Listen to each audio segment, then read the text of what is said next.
Hello there. It's been a while, quite a while, but I'm still on this adventure in trying to see if we can actually get real coding work done um, with a local LLM. And a lot has changed in the space since we last, I guess, spoke. Um, First, we have a lot of new interesting models. And second, I have a system that can run some of these models in like full context. So what I mean by that is I can actually run a model like Qwen3 Coder 30B um, in its full 128K context window on GPU. I have a system that right now it's not this specific system, but it's like a server that I have. And it has two GPUs that load the model in full with full context, and the experience is really good. I don't have to quantize or anything like that, and I feel very fortunate. Also, the model is like 60 gigabytes total, so with two 48 gig GPUs, it could pretty much run the whole thing. So my server is running it right now. Um, so it is two RTX 6000 ADAs, and both of them are what is it? 48 gigs each. So loading the entire. So just by using this command here, let me just make that a little smaller. Just do it. Yeah. So this is the command I am using on the server to run the model. So I'm using llama.cpp with this gguf model file, Qwen3 Coder 30B-A3B instruct. It's relatively recent. I think it's only been like released a couple weeks ago, and I'm running it at 131K token context window. I'm exposing it through port 8000 on my local network. I'm using 30 threads. This is a 16 core CPU that's hosted on. So it has 32 threads, but I'm keeping 2 threads free. I'm calling it, so like the alias that I'm exposing it as on OpenAI compatible server is Qwen3 Coder 30B-A3B, offloading everything to GPU. So all whatever layers there are, and then using no mmap and then flash attention. So all this actually creates a pretty fast experience, but I haven't, this is like the first time I'm ever testing it this way. So I don't even know whether or not we can actually create like any useful projects out of it. But the project that I have in mind is basically an online IDE, like a web-based IDE where we can write C programs and compile them on.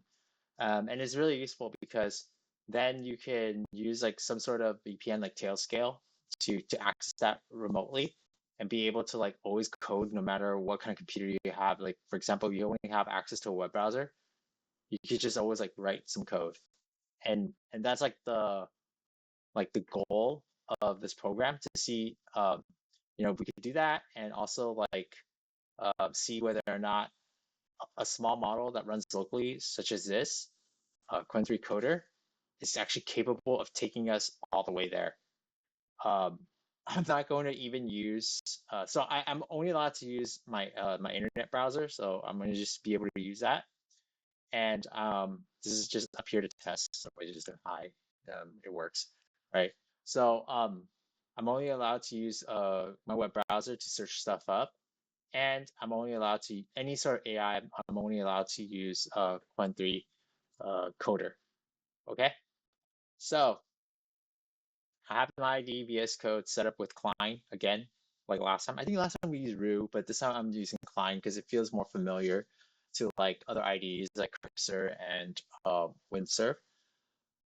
So I have it already configured to an open AI compatible endpoint. So this is my local server, well at least a server on my local network. And then this is just any API key that I specified, and then the model ID which I had specified here when I first started up the WinAI compatible server. So that's what it takes to just add, like, make a connection to this model, but there's also other settings too. There's a plan mode and act mode, right? So you could have, I guess, different models here that can plan or act. I'm just going to use the same one. And then I unchecked allow error usage reporting, English. Um, I'm just leaving all this as a default. I don't even know this auto compact is working or not because I've never like hit that 128K context window yet, but I have suspicion that with this project we might. And then I'm going to disable browser tool usage because I don't think it has any sort of like vision. And then for terminal, I'm just gonna crank all the way that up to like 5,000. I don't know. So anyway, so first off, I guess we can start typing what we want to do, right?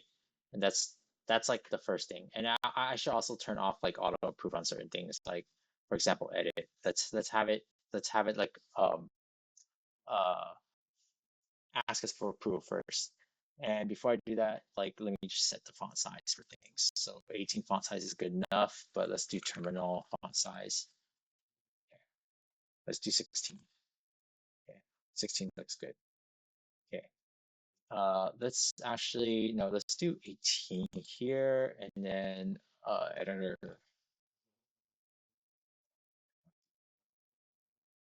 Okay.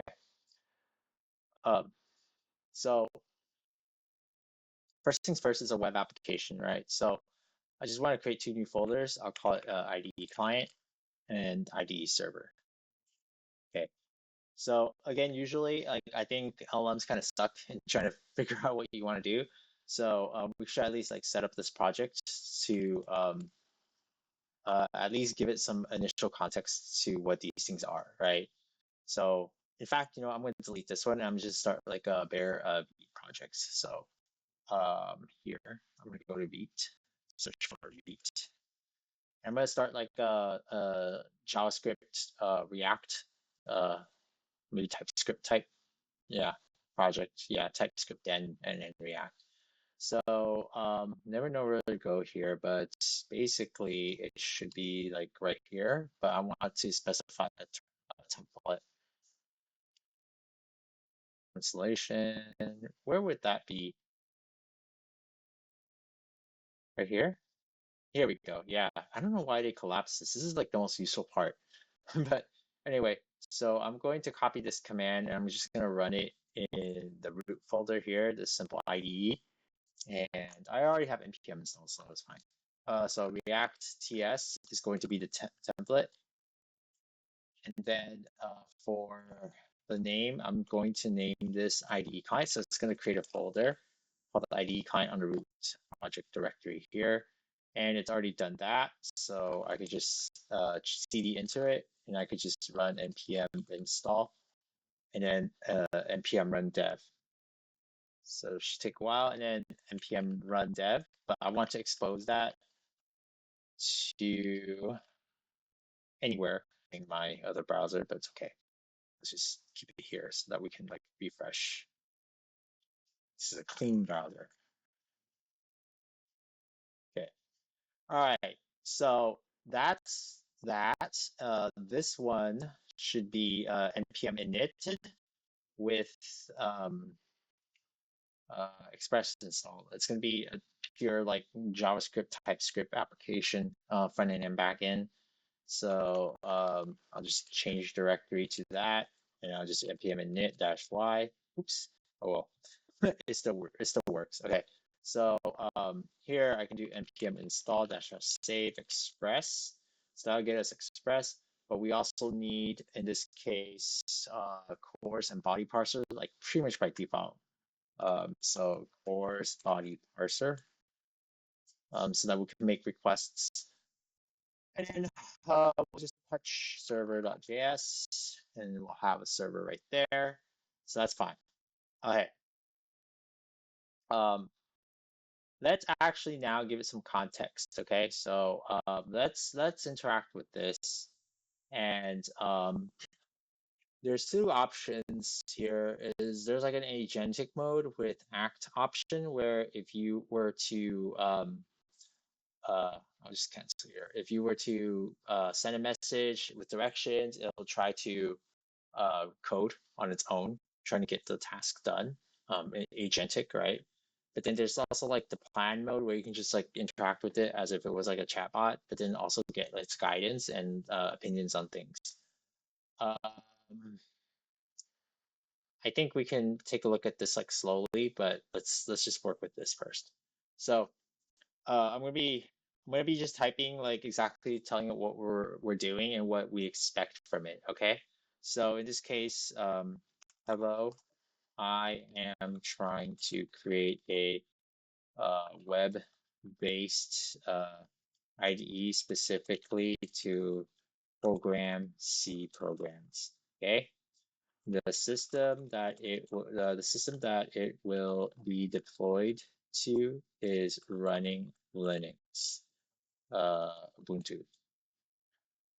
Okay, how I envision this is, okay, well, we have a front end written using Vite, written in TypeScript and React. Okay, the backend to create projects, save files, compile, and run. Okay, so I have never done this before, but I do have some programming experience. I'd like I'd like for you to walk me through implementing this cool application.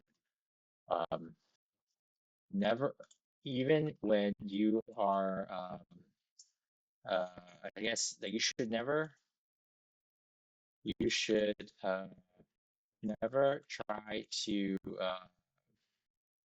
make changes to code outside the current scope we are working on. So for example, if we're working on the front end, we should make changes to the IDE client. And if we are changing or working on backend, we should make changes to the IDE server. So this here, if I mention, this is basically adding context here. So let's actually go back here and just add it like this, so it knows.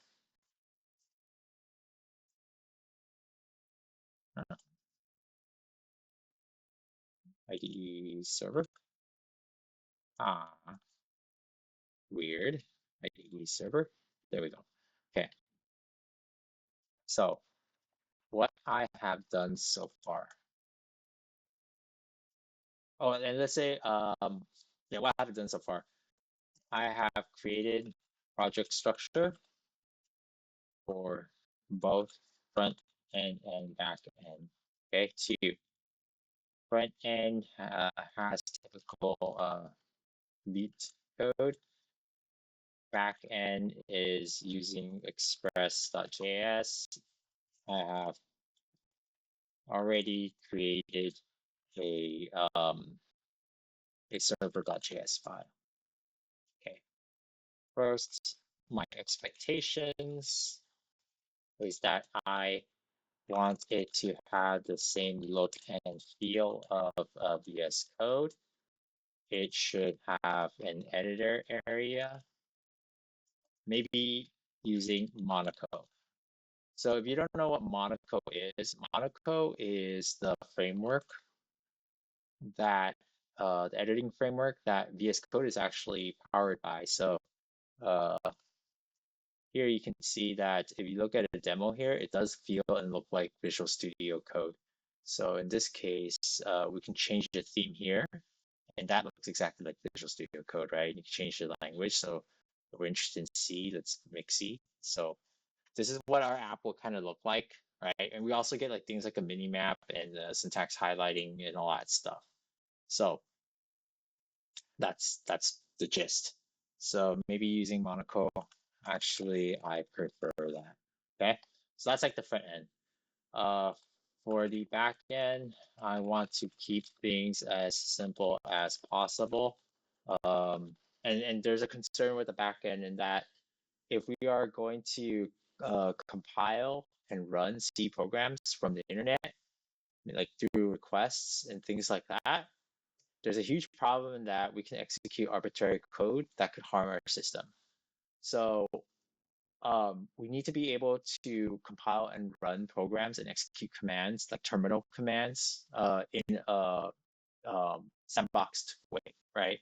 We can use like things like Docker to do that, but I think there's something called FireJail that allows us to actually abstract a sandbox environment for us by just like prefixing the command we want to run with a FireJail program. So it'd be like FireJail ls, FireJail GCC dash C, and so on. So that's like the gist. I think that's possible. I need to ask. So for the background, I want to keep things as possible. I heard that FireJail was a useful tool to execute code and terminal commands in a sandboxed environment. Can you tell me about that too? Anyway, I'd like to start implementing the back end first. What do you think we need here?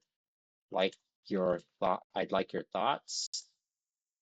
I'd like your thoughts, and let's try to do this step by step, slowly as possible, because I would like to learn the entire process. Keep track of our tasks if possible. Okay, so let's see what it comes up with. So this is a prompt. This is just like the intro. So let's see if it even understands what we're trying to say. So it does take a while. Like that's the flaw of local models, I guess, is because there's KP cache that makes things faster if you've already are working in the same conversation. But since this is a new conversation, it has a process like the Cline prompt and my message and all that stuff. Like for the first time, it's like this is the first time it's seeing all these tokens, so it should be taking longer than usual. Um, Another thing is that Cline is also keeping track of all the tokens here. So we've already used 10.7K.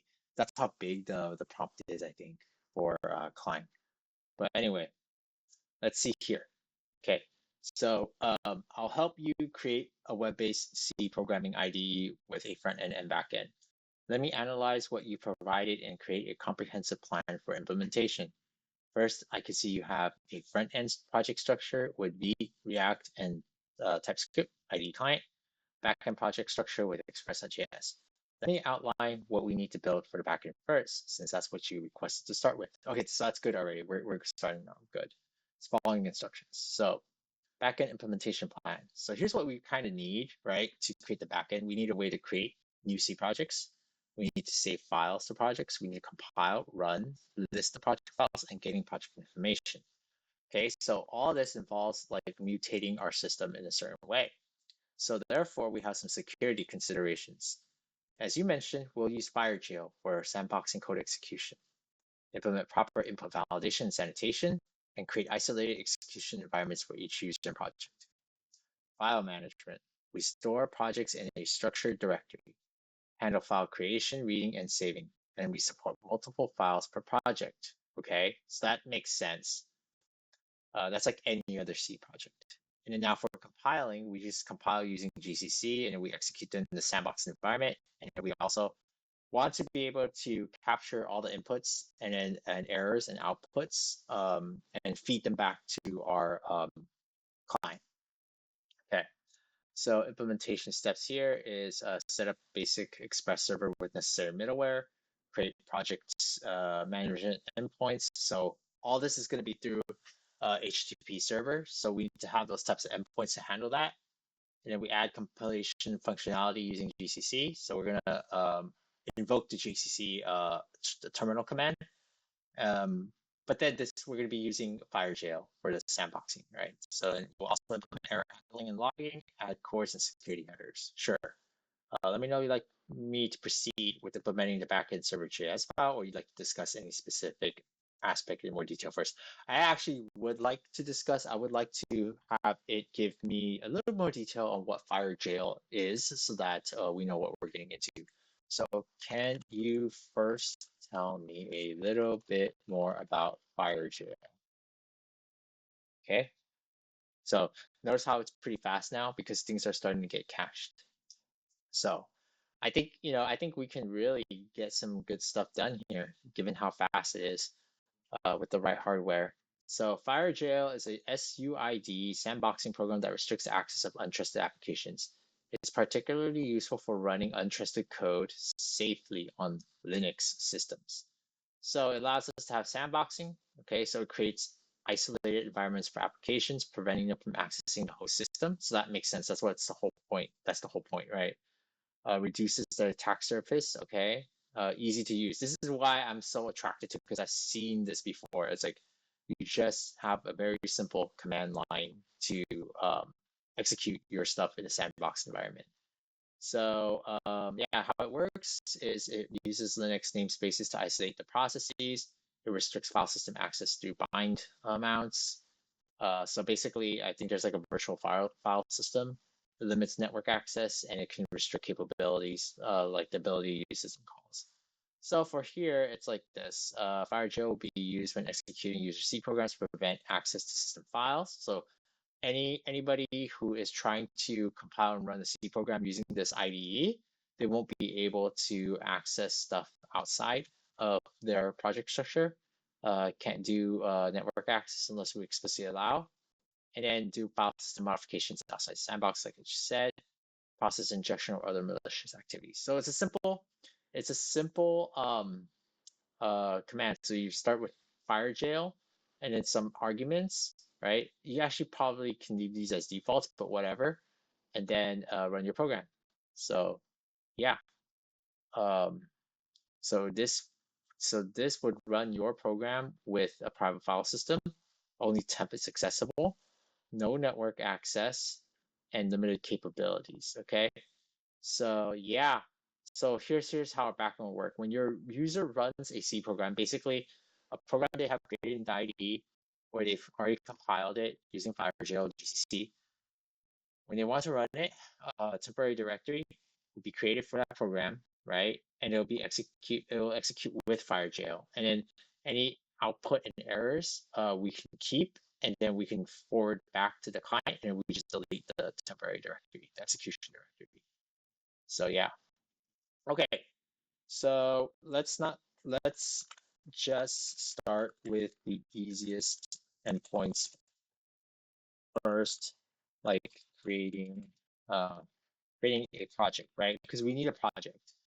And so that's like how we can add files and things like that. So let's ask, so how would that work? Is it just a post request handler that will create a directory maker?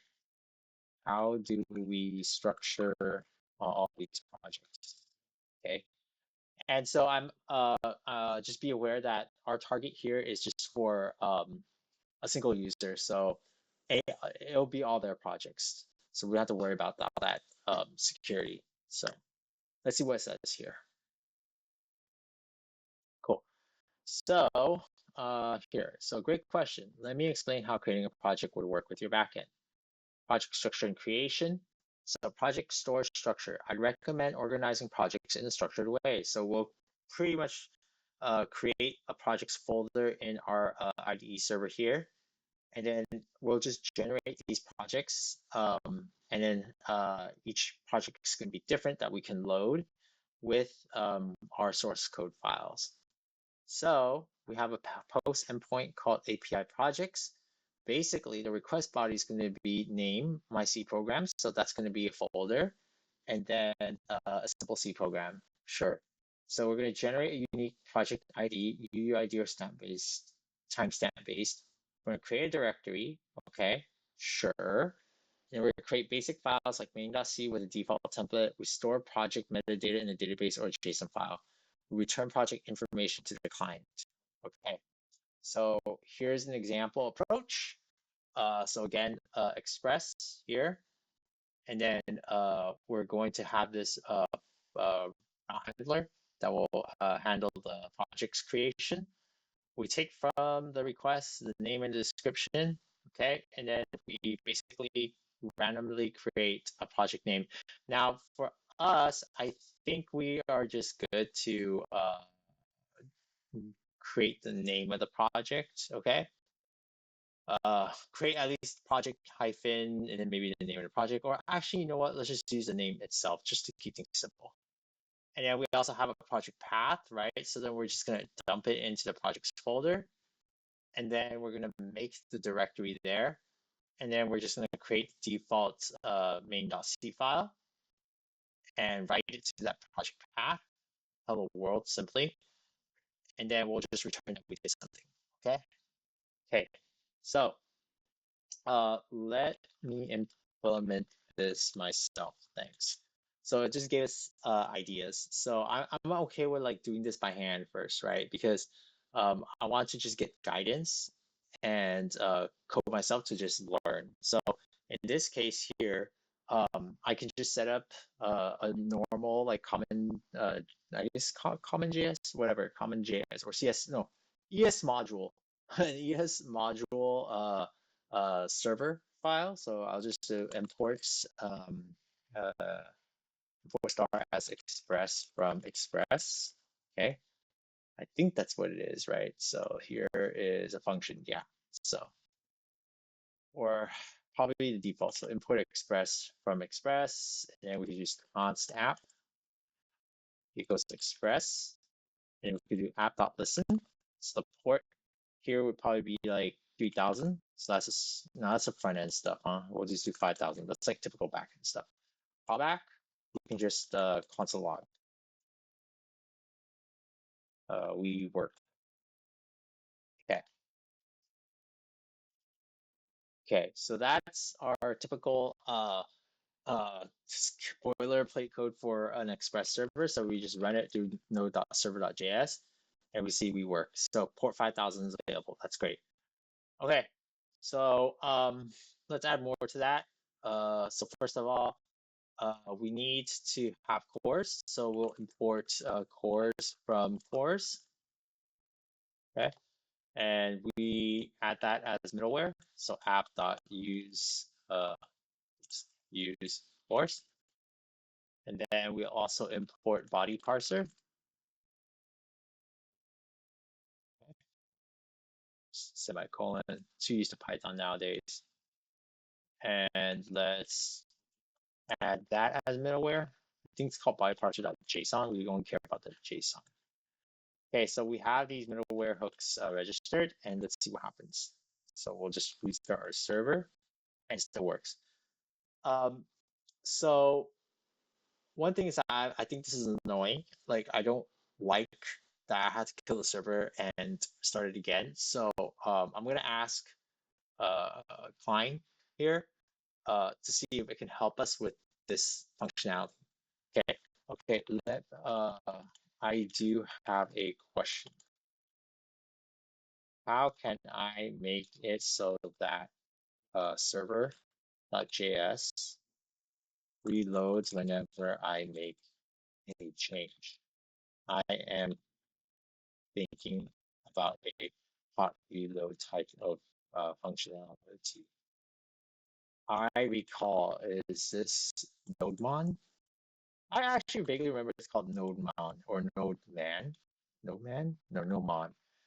Uh, Monitor maybe.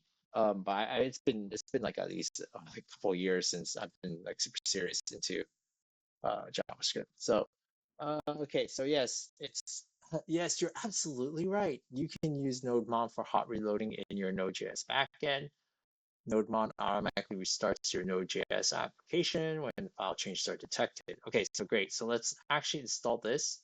And then let's add it into our start and dev. Maybe just dev. Yeah. So we'll do npm run dev, and then it'll run. So it wraps node. Okay. So it's fine. Okay. So let's do that. Let's read the rest of this. Yeah, it's actually relatively straightforward. Okay.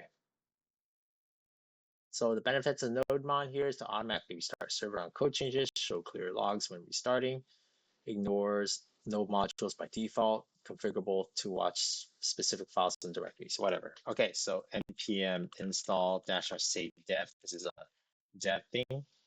So we'll install that, and that's NodeMon, and we're going to edit our package.json here to include that script. So nodemon server.js, and then we'll have a start too without the nodemon. Okay, great. Okay, so then we do npm run dev. We should have nodemon, and we know that too because it's saying that we're using nodemon. All right, so we'll make a change here. We work on port 5000. We save that. We should see the server try to restart. So that's good. Okay, so we have the middleware and everything hooked up. We just need to implement this post request handler. So it's going to be slightly different for us, but we can mostly copy and paste. So I'm going to type it out just to get some practice in. So I'll just do app.post. In this case, our endpoint makes sense to be projects. Okay, it's async. Rec-res. I don't know why it does that, but rec-res basically request response. What else? So we'll have a try, and we'll also have a catch. And the catch will be just basically any generic error here, and we'll want to send a 500 error. So res dot, so we will just say return res dot status 500 dot JSON, because we're going to be interfacing with the client using JSON only. So error, or only a correctness place, error fail to create a project. Okay. Huh? Okay. Cool. Okay. So I also have Prettier installed so that whenever I save, it automatically formats my code. So if you're interested in that, I think the setting here is going to be Prettier. Yeah, pretty. No, it's called format on save. Yeah, right here. And then the default formatter is Prettier code formatter. All right. Okay, moving on. So let's keep implementing this. So try, what are we wanting to do? So we want to take the name from the request body. Let's just even leave out description. Let's keep it simple. And we want to create a folder for that. But in order to do this, before we even start the server, we should probably create a projects folder, right? So maybe right here, we can import fs. So import uh, promises, right? As fs from fs. Is that how we do it? Uh, promises as fs. Forgot my JavaScript. There we go. Okay, so this is all the async type of file system operations, I believe. So if, and we should probably, yeah, if fs dot exists, fs dot, uh, how do we check? Okay, well, here's a perfect thing. We should also, this is most likely async, so, yeah. So how do we check if a path exists in JS? So load the fs module, load the path. Okay, so we go import path from path, and then exists. So I guess it's just fs, huh? Okay, guess we just call it fs, not promises. Okay, import fs from fs. import path from path, and it will be just fs.exists. Oh, that's interesting. Why is this deprecated? Uh, why is it deprecated?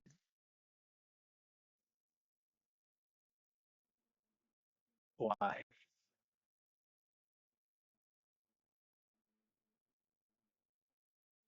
Is it because this one is the right way to do it? Let's do it. Uh,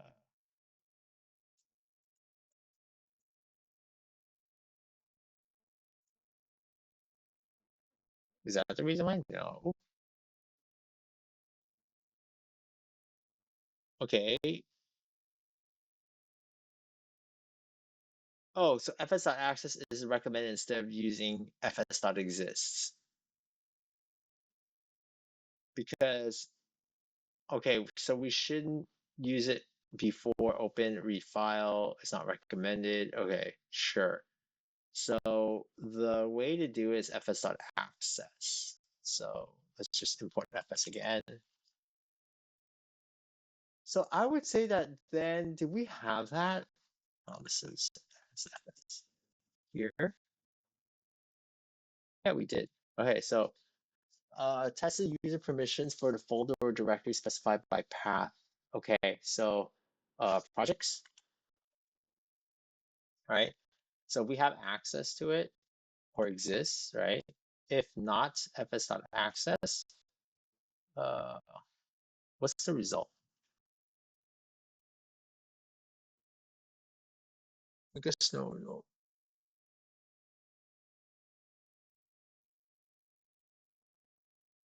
How do we use fs.access? Let's see. How do we use fs.access to actually check? Oh, right here. Whoa, whoa, whoa.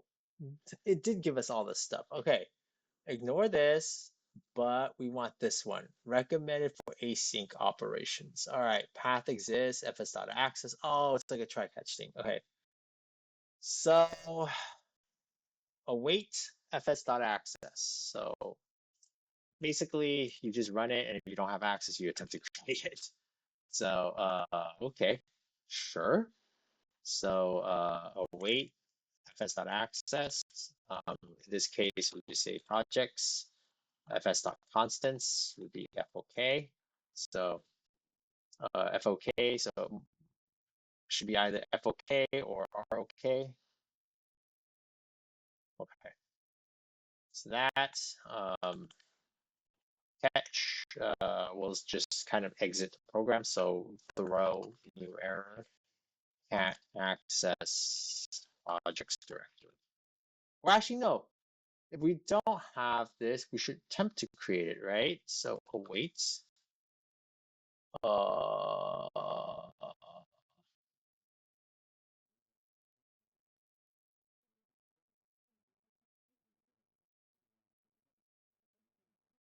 okay, to actually check for the path existing, if not create. So do we just create? Yeah, right here we have to try though. Okay, so that makes sense. So we'll do the same thing here. Okay, so try, we'll attempt to create the folder. So in this case, fs.maker. In this case, it has it's also async. So maker projects, and we'll say recursive is true. So recursive true, and then if not, we'll just say throw new error, can't create the projects directory. Okay, so if we are happy with that, we can save and it'll attempt to create a projects directory. There we go. We should probably add a git ignore to this thing, right? So let's go do that with our top level directory, npx git ignore node. Okay, and then for the IDE server, let's do npx git ignore node. But this time we're going to add ignore to the projects directory.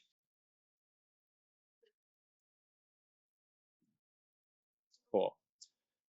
Okay, so we are creating a project folder. So let's change our indents to is annoying. Okay, so tab space, tab size 2. There we go. Nice. Okay. So create projects folder if able and not exists. Okay. So that's good. Here we're gonna try to create the project folder based on name. So in this case, const name. And since we're using the JSON parser, I think it's just requests dot body, right? Dots is JSON, which is body. Let's see.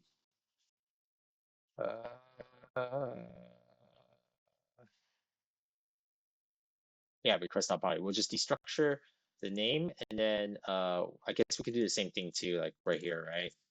So if awaits, if not awaits fs dot access. Oh, we should probably get the directory to project path. So let's add it right here. I think it's called imports meta. Meta imports. What's it called? Whatever. How to get their name? Their name does not work. ES modules. So their name. So let me just show you why I'm so concerned about that. Okay, so let's just do this. So const project path is going to be path dot join their name. Okay, projects, right?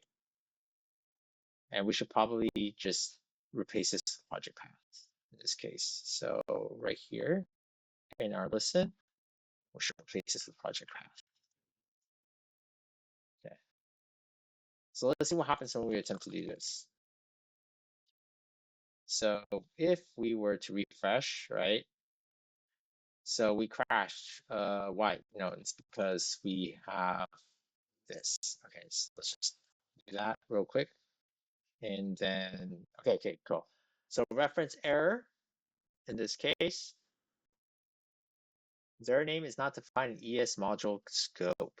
So let's just send that to Qwen and we'll figure out why. Because there is like a different way to do this on ES modules. So let's see if we know a Cline trick. So we can highlight here and do control single quote. Oh, we can't add it.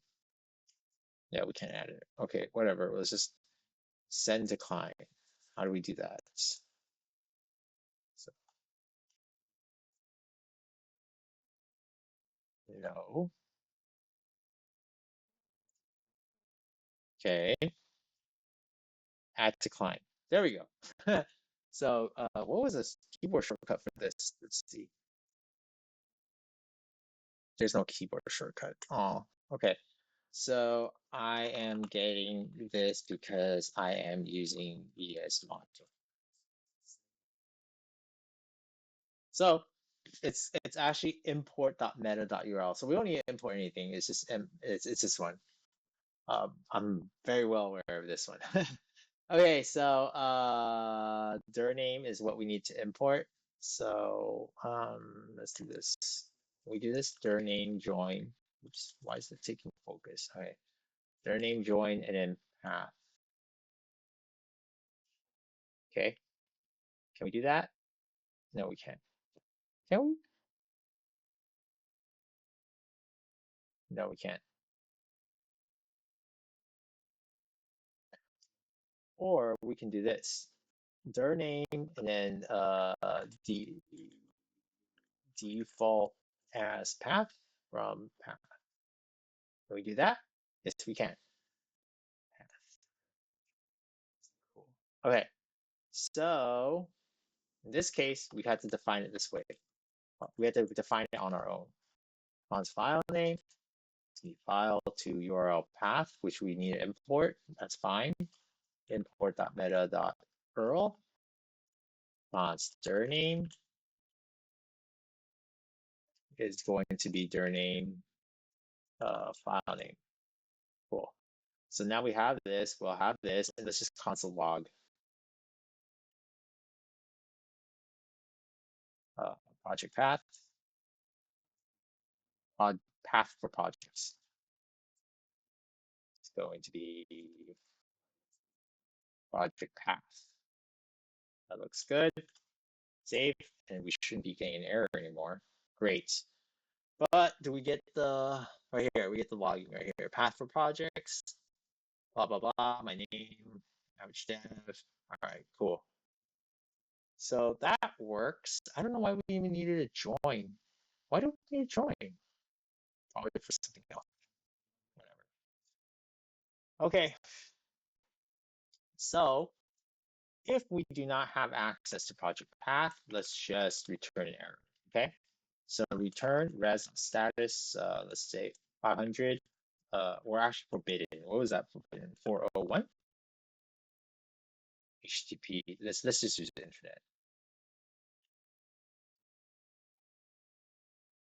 Unauthorized. Okay, yeah, forbidden, because the server understood the code or understood the request but refused to process it. That's more appropriate. So res status for 3.json, and let's say error, no file system access. Okay, so other than that, we will have access. So let's create a directory.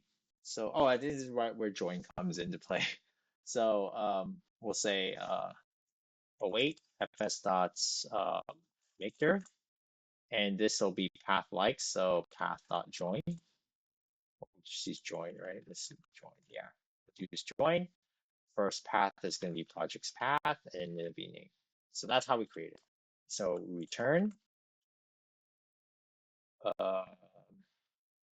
return res status 200 or 201. I think that means to create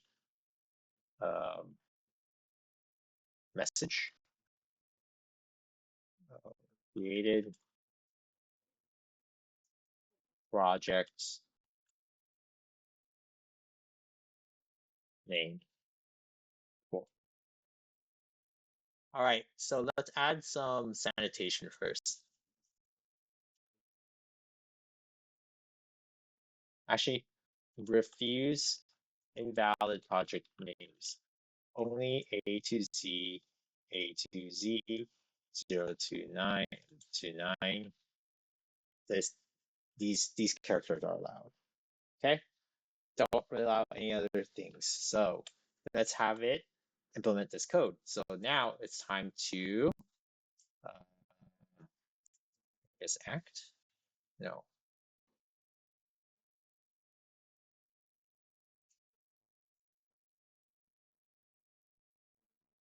Let's do this. Let's give it a task. So let's give it this. So control single quote, we'll add this in. Can you implement this for me? So let's have it do that. And then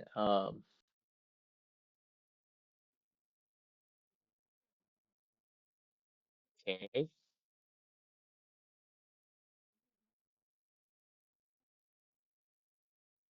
See. So let's see how much it changed. Okay, so I added this. Oh, I added more stuff here too. Okay, great. I like this. Actually, you know what? Why? Oh, it's probably doing it for me. Yeah. So let's see. Can you do this for me now? Okay, so now it's actually doing stuff in a agentic way. So we gave it a lot of hints already. So,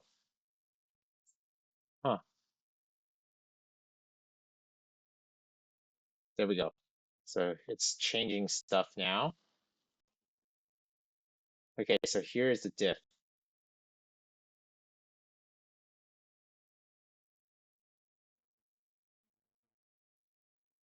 I I guess so. I mean, this works. It adds a function here as a helper.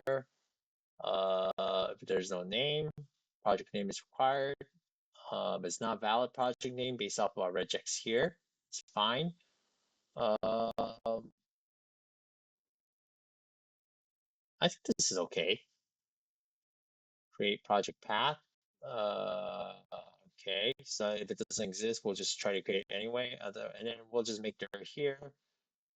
And then, why is this spacing all weird? Okay, well, it fixed it because we saved. Okay, so that works. Try to create project folder based on name, make dir, create a project. It looks good. Okay. Now, let's do this. Let's have it create a curl command to test this. Okay. Now, create a curl command to test this endpoint. And it's still in the act mode too. So do it for me. The server is already started, so we can just trash that. Okay, let's see what happens. Okay, great. Error, no file system access. Uh-oh.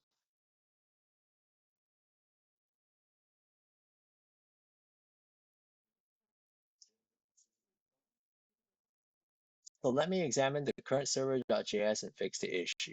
Sure. I guess it's trying now. Maybe we have a bug. I didn't even know like how to use this too, so let's see. Yes, go check it.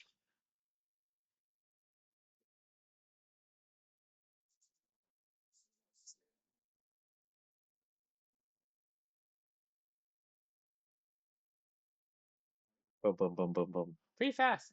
Not bad.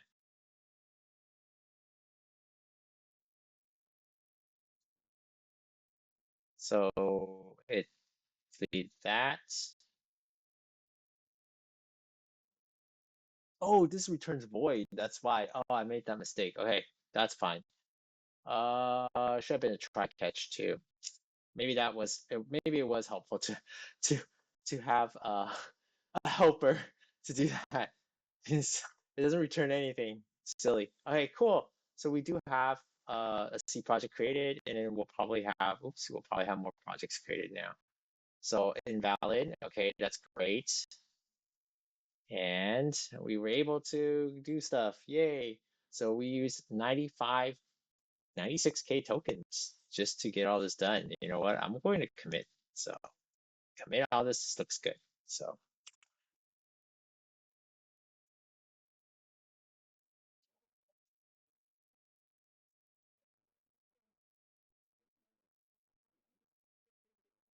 okay, I'm good for now. Yeah, yeah, maybe tomorrow.